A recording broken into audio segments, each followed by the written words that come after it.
Continuamos con esta entrevista con Daniel Toribio Marmolejo, ex ministro de Hacienda, ex administrador del Banco de Reservas, titular de la Secretaría de Asuntos Económicos de la Fuerza del Pueblo. Un tema que, por supuesto, por lo que usted trabajó ahí, que también genera preocupación, es el tema de los ahorros. Por aquello de que, bueno, el ahorro es que financia la inversión y nadie puede aspirar a tener un buen crecimiento económico si se castiga el ahorro y nuevamente se incrementa la penalización. ¿Tendrá alguna repercusión en ese sentido? Mira,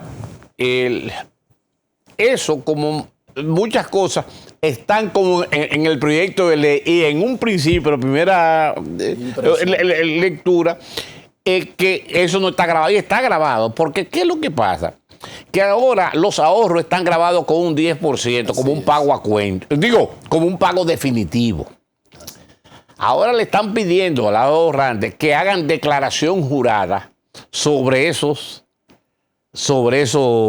intereses que le pagaron. Al tú presentar declaración jurada sobre eso, ya lo que se te aplica es la ley de impuestos sobre la renta, donde el monto total es un 27%, el monto mayor marginal es un 27%. Sí. Y por eso la queja y la posibilidad en muchos sectores bancarios de que con el temor de que la gente se oriente sus inversiones a cosas que no tienen impuestos, como la emisión de bonos por parte de Hacienda, y esas cosas podrían dar pie a que haya un cierto nivel de movimiento de ahorro que hoy en día están en la banca comercial, en la banca privada, y se vayan al gobierno. Eso es una de las cosas. Por ejemplo, como ayer comentaba yo con unos amigos, decía, por ejemplo, hay una protesta de los influencers, por ejemplo, de los influencers, los youtubers.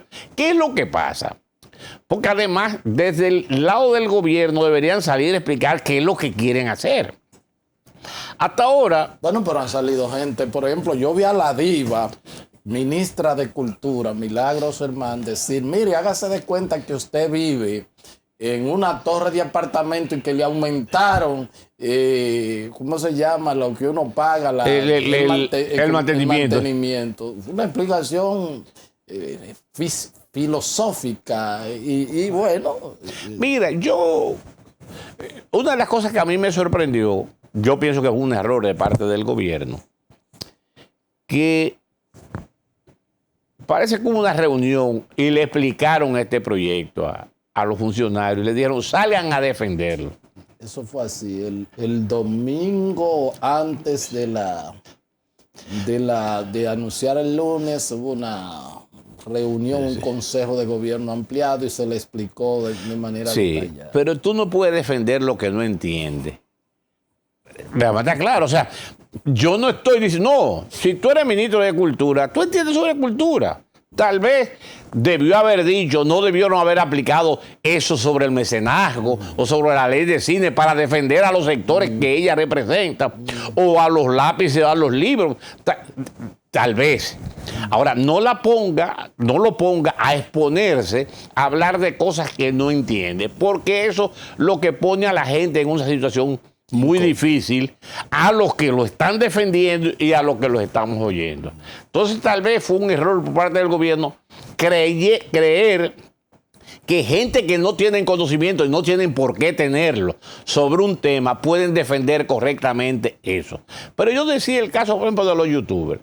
¿Qué es lo que pasa? Porque las leyes impositivas tienen una característica que hay que leerlas hasta con la coma, porque en los detalles es que está el diablo. O sea, por ejemplo, ¿qué es lo que pasa? Que ahora se define como renta de origen nacional, o sea, dinero recibido en el país, aquellos ingresos que se pagan, que aunque se pagan en el extranjero, son resultado de servicios que se prestan del país y que son fundamentalmente consumidos por dominicanos.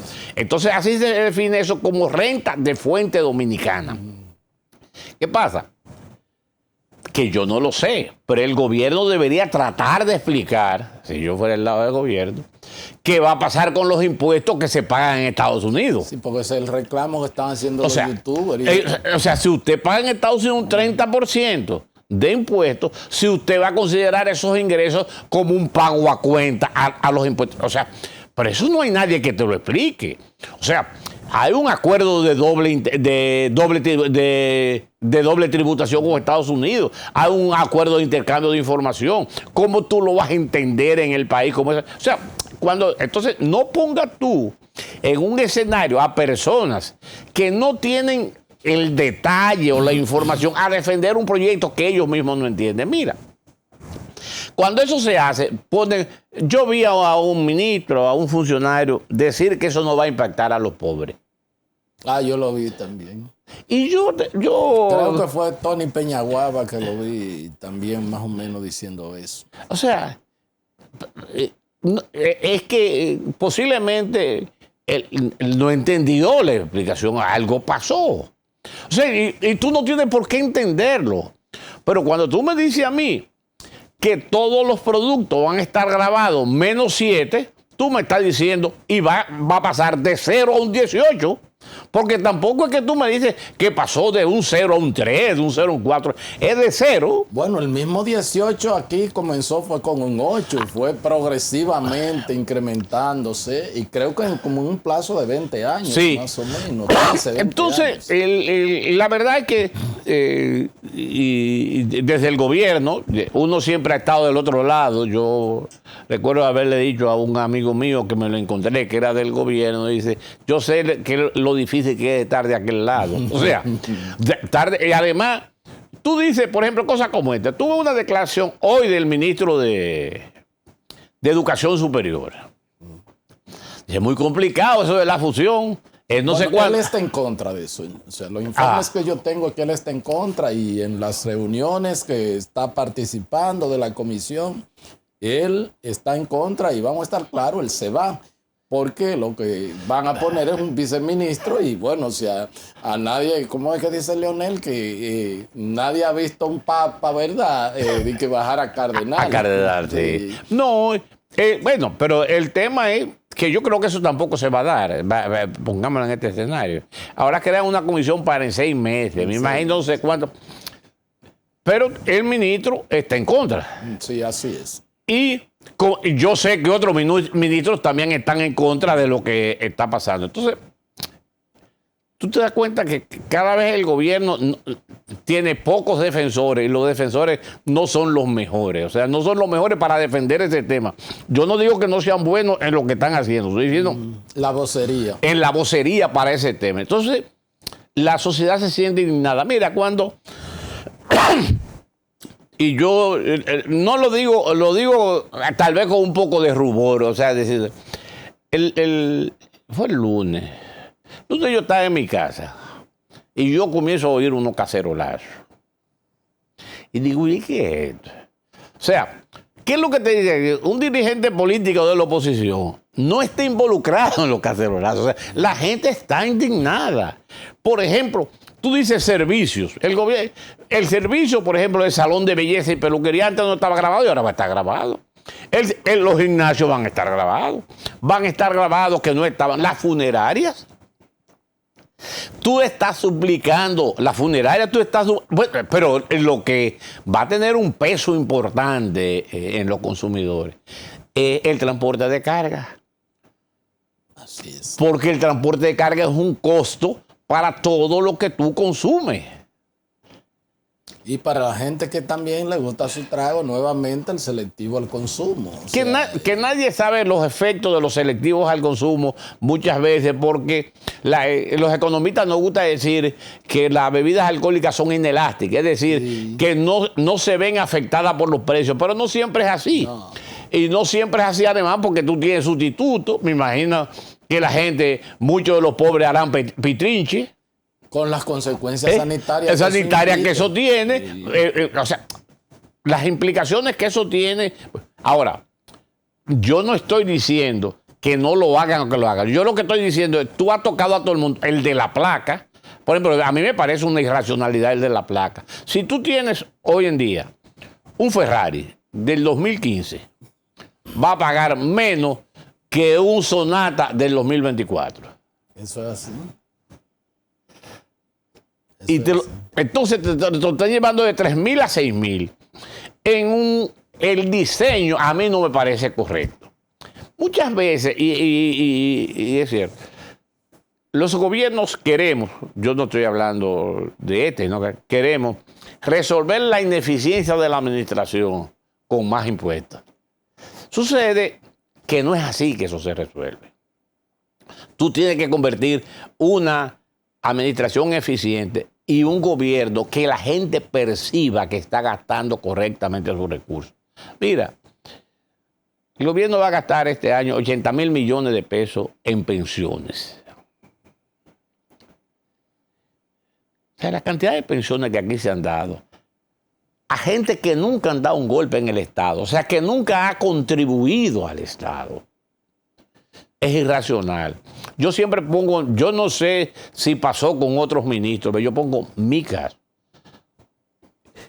Un pariente mío le faltaban como 4 meses para pensionarse y había salido de la administración, pues él buscó su papel y le faltaban 4 meses. Y él fue para que yo lo ayudara con este asunto. Yo no sé si hice mal, pero lo único que hice fue decir, no, yo te voy a conseguir empleo en un sitio para que tú completes tus 4 meses. Claro. Y entonces tú tener derecho y venir con fuerza y con derecho a decir, dame mi pensión. Y así lo hice. Pero lo que vimos ahora en el proceso electoral con las pensiones fue dramático. Hay gente que nunca en su vida han hecho nada con pensión de 80.000, de 90.000 pesos. Entonces la gente, tú dices, bueno, en la campaña electoral se dijo, pero la gente comienza a verlo y a apreciarlo. Pero tú me estás cobrando impuestos para pagarle pensión a gente que nunca en su vida trabajó en la administración pública. Pero, por ejemplo, coge tú el sector eléctrico. O sea, es un sector eléctrico que pasó de pérdida de un 33% a un 47%. Sí, a un 44%. O sea, tú dices pérdida. O sea, por ineficiencia de carácter administrativo, de lo que sea. O sea, estamos hablando de que esas cosas al principio la gente, cuando no le toca a la gente de manera directa, bueno, pérdida. Pero cuando te dicen hay que buscar dinero para pagarle para pagar esa ineficiencia, la gente dice así, ¿no? Entonces, siempre me recuerdo el cuento, la historia de un pariente mío que se iba para Las Vegas. Se iba para Las Vegas. Yo le dije, pero ¿a ti te parece que coger para Las Vegas? No, que yo doy tarjetazo y resuelvo ese asunto. Está bien, se fue. Cuando vino allá para acá de Las Vegas, Nevada, vino allá para acá, como a los 2 meses me llama y dice, Daniel, ayúdame, ¿qué fue? Estoy pasado con la tarjeta. O sea, espérate. Ayúdame con la resaca. Con la resaca. Eso le está pidiendo el gobierno y parecería ser que la gente no está dispuesta. ¿Cómo no? Sí. Daniel, en conclusión, bueno, el gobierno dijo sí, estamos abiertos, vamos a revisar. Bueno, Hacienda tiene su vocación fiscalista, dice el presidente. Se abre el pasado jueves, ya pues hubo reunión en la Cámara de Diputados, vistas públicas, ya se reciben los representantes de los distintos sectores. ¿Cuál es el destino? Porque aparentemente hay una decisión de aprobar esta reforma. Finalmente, ¿qué es lo que puede pasar con esta reforma? ¿Qué es si se va a quitar algo? Y sería muy difícil decirle a usted que se desprendiera de su condición de dirigente opositor, pero si le tuviera que dar una recomendación al presidente como profesional, como técnico, con respecto a esta reforma, ¿qué le diría? Que la recoja. La reforma, se la lleve de nuevo al gobierno y comience a discutir con todos los sectores cómo manejar el tema. Porque así puede tener uno de 2 resultados. O hacen un Frankenstein. O sea, una parte aquí, una parte allí, y los resultados no van a ser los esperados. o imponen una mayoría mecánica que, si yo le soy sincero, no estoy convencido de que se pueda lograr. Por varias razones. Primero, porque ya los legisladores están pensando en ellos. Con un presidente que no se va a reelegir, no es mucho no es mucho lo que le puede estar ofreciendo cuando ellos tienen que pensar en que sus representantes, el pueblo, no está contenta con esa decisión. Entonces yo creo que desde mi punto de vista mío, lo más sensato es que el gobierno recoja la reforma y la plantee, porque no creo tampoco que el Senado sea el Congreso sea el escenario para discutirla. En este momento hay un ambiente muy tenso donde la gente no está contenta, y la mejor forma de hacerlo es volviendo la reforma al Palacio y que allá se discuta. ¿Cómo no? O sea que este documento, esta propuesta que hay no puede ser revisada, modificada. ¿No cree que haya posibilidad de eso? Mira, el tema también en las sociedades, en todas, no tiene nada que ver con República Dominicana, es que los empresarios, los grandes grupos de poder tienen lobby y saben cómo llegar al Congreso y no sé cuánto. Eso no lo tiene ni la clase media ni la clase pobre. Y obviamente la clase media se va a dar cuenta de cualquier cosa que salga del Congreso no va a salir beneficioso para ellos. Entonces tenemos que tener mucho cuidado. Las experiencias de otros países nos dicen que cuando hay un ambiente tenso como existe en la sociedad dominicana, cuando yo te decía a ti lo del lunes, de que la gente, los cacerolazos del lunes que se repitieron el martes y el miércoles, lo que te estaba diciendo con eso es fundamentalmente que no es que lo estén dirigiendo, hay una voluntad de la sociedad de que la reforma no es buena para ellos. ¿Cómo no? Finalmente, hay preocupación antes de eso en algunos sectores ligados al comercio, ligados también a los importadores, con el tema del tipo de cambio, la tasa, gente que dice que han hecho, a mí me dicen gente, yo he hecho, comprado hasta 60,50 y todo eso. Entonces, dicen, bueno, que el Banco Central ha estado haciendo de su reserva algunas inyecciones y todo, pero parece que no ha habido, las autoridades del Banco Central no han dicho nada en este sentido sobre el tipo de cambio. Mira, cuando tú originas una crispación de esta naturaleza, eso afecta a todo el mundo y a todos los agentes económicos, para ver en esto dónde va a terminar. Y en ese escenario hay un elemento de carácter psicológico, aunque real también, de mayores demandas. Bueno, normalmente las demandas se incrementan ahora para diciembre. El Banco Central también es un tema pendiente de la sociedad dominicana por una razón sencilla. Ya el Banco Central debe 1.2 billones de pesos como deuda del Banco Central. Hablando de pirámide de Ponzi, ¿verdad? Bueno, hablando del sistema de Ponzi. Entonces, y muchas veces, y yo te soy sincero, no está en mi ánimo ni siquiera criticar, porque mucha de la gente que están ahí yo la conozco, pero no parece correcto. Por ejemplo, ahora vi que un concierto de jazz auspiciado por el Banco Central. Entonces yo te digo a ti,